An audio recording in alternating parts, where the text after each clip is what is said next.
Hi, I'm Angela Mitchell. 5 years ago, life felt like a dream. My husband Jimmy and I had just celebrated our 7th wedding anniversary, and our little girl, Lisa, was the light of our lives. We lived in a cozy house in Boston, and Jimmy's tech consulting business was flourishing. Babe, come here for a second. Jimmy called me into his home office one evening. I had just put Lisa to bed and walked in to find him grinning. I set up Lisa's trust fund, he announced. With the way the business is growing, our princess will never have to worry about college or anything else.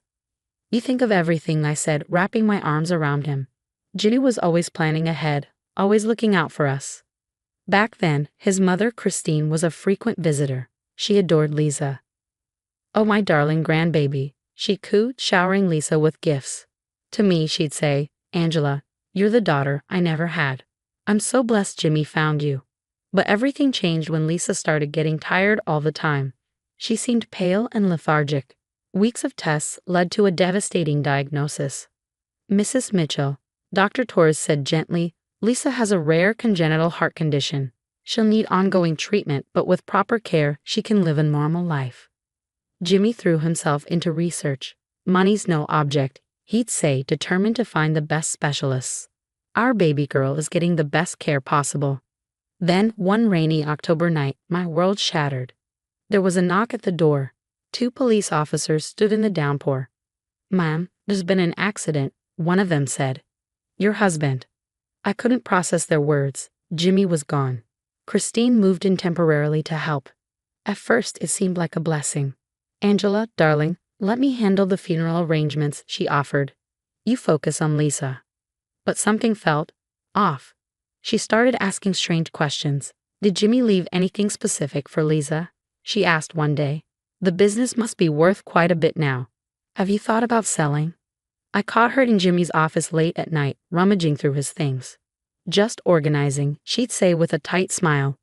But I noticed papers out of place. Then Lisa's condition worsened. One morning, she clutched her chest, her lips turning blue. "Mom, my chest hurts," she whimpered. The emergency room was chaos. Dr. Torres admitted her to the pediatric ICU, warning us her heart was struggling. Christine was always hovering, but her focus wasn't on Lisa. "What about Jimmy's policies?" she asked. "And the trust fund, are you the sole trustee?" That's quite a responsibility for a young widow. Her sharp tone unsettled me. Then I overheard her on the phone. "Yes, I'm calling about accessing the trust fund for my granddaughter," she said. Her voice turned icy. "What do you mean I'm not authorized?" That's when it hit me. Christine wasn't here to help. She was after something else entirely. "Christine, maybe you should take a break," I suggested one day, trying to sound calm. "Don't tell me what to do," she snapped, but then quickly softened. "I'm just worried about Lisa's future." Her eyes, though, told another story. Later, she cornered me in the hospital cafeteria. Her manicured nails tapped impatiently against the table. "Where exactly did Jimmy put the trust fund paperwork?" she demanded. "That's being handled by the lawyers," I replied, keeping my voice steady. "Why are you so concerned about it?" "I'm family. I have a right to know," she hissed before softening her tone again. "I just want to make sure everything's properly managed." That night, I searched through Jimmy's emails and discovered something chilling. Messages from loan sharks. Christine owed hundreds of thousands of dollars in gambling debts. My hands trembled as I read. And then strange things started happening. Lisa's medication pump would suddenly be set to incorrect doses. Her oxygen levels would drop for no apparent reason. One morning, Dr. Torres pulled me aside, her expression grave. "Mrs. Mitchell, our night staff reported someone accessing Lisa's room at 3 a.m. The visitor log wasn't signed." Nurse Linda added, "The security cameras showed your mother-in-law here after visiting hours. She claimed she had permission." A chill ran down my spine.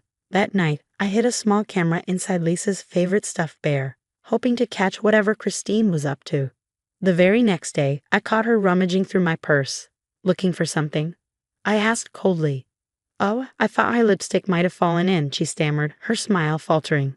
Later, I reviewed the footage. My stomach churned as I watched Christine sneaking into Lisa's room late at night. She examined the machines, whispered into her phone about trust fund access, and muttered, "After the unfortunate passing." Then came the night that still haunts me. I had stepped out to shower and change when the camera feed on my phone began to beep frantically. Christine was in Lisa's room, her hand hovering over the life support machine. "Such a shame," she murmured. "But accidents happen in hospitals all the time. Mommy will need Grandma's help managing all that money." My heart stopped as her hand moved toward the power cord. "Code blue, room 204. Nurse Linda's voice echoed through the halls. She had spotted the flickering machines during her rounds. I ran back, my heart pounding, to find Linda reconnecting the equipment and stabilizing Lisa. "Your daughter's okay," Linda assured me, her face steely. She turned to Christine. "Security is on their way." "I was just checking on her," Christine protested, her voice trembling. "These machines are so complicated." "Save it," Linda snapped. "I saw what you were doing." As security escorted Christine away, she screamed, "I'm her grandmother. I have rights. Angela's turning you all against me." I sank into the chair by Lisa's bed, trembling with rage.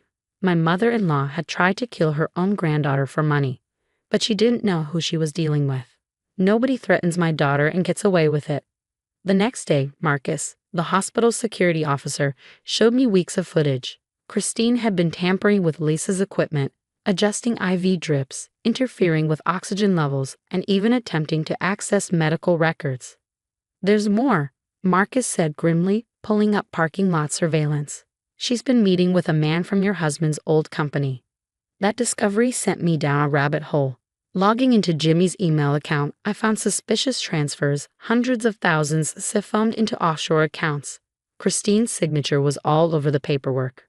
But the most horrifying revelation came from Jimmy's old phone records. On the night of his accident, he had called Christine in a rage.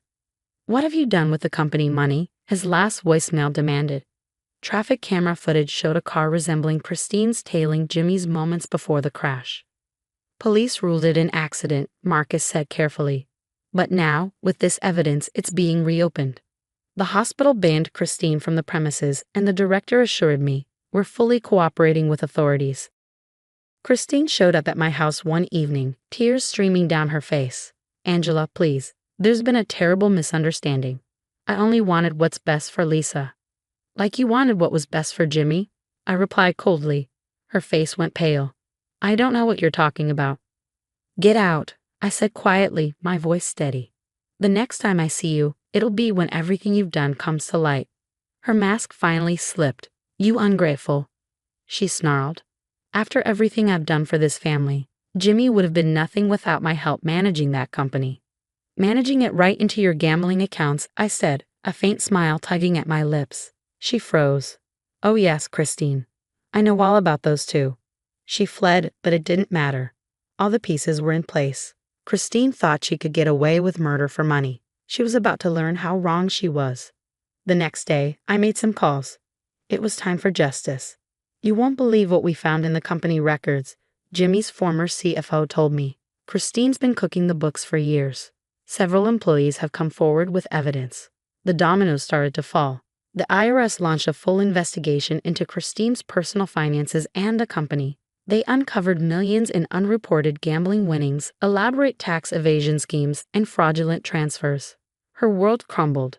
The company's shareholders filed lawsuits. The hospital pressed charges. The IRS froze her assets, her fancy house, cars, jewelry, everything was seized. 25 years, the judge declared at her sentencing, and full restitution of all stolen funds. Meanwhile, Lisa's health took a remarkable turn for the better. "Her heart is showing significant improvement," Dr. Torres said, beaming. "The new treatment is working wonderfully." I took over Jimmy's company, determined to honor his legacy. Within 2 years, we doubled our revenue and expanded internationally. Then came the prison visit request. "Angela, please." Christine's voice cracked over the phone. "I'm so sorry. I was desperate. The gambling debts. I never meet."